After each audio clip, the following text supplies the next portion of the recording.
حضرت نوح کی قوم کتنے بتوں کی پوجا کرتی تھی؟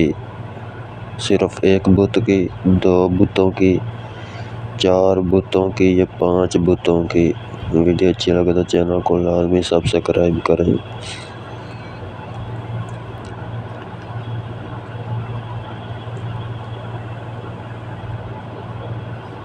5 بتوں کی۔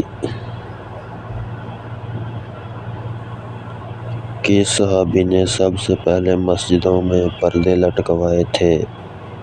حضرت عثمان غنی، حضرت عمر، حضرت ابوبکر، حضرت علی۔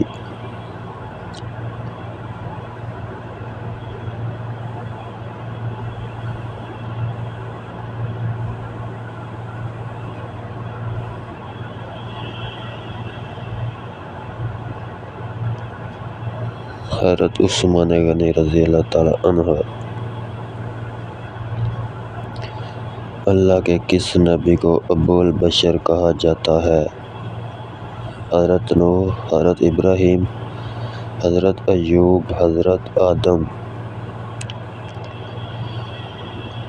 ویڈیو اچھی لگے تو چینل کو لازمی سبسکرائب کریں، لائک کریں۔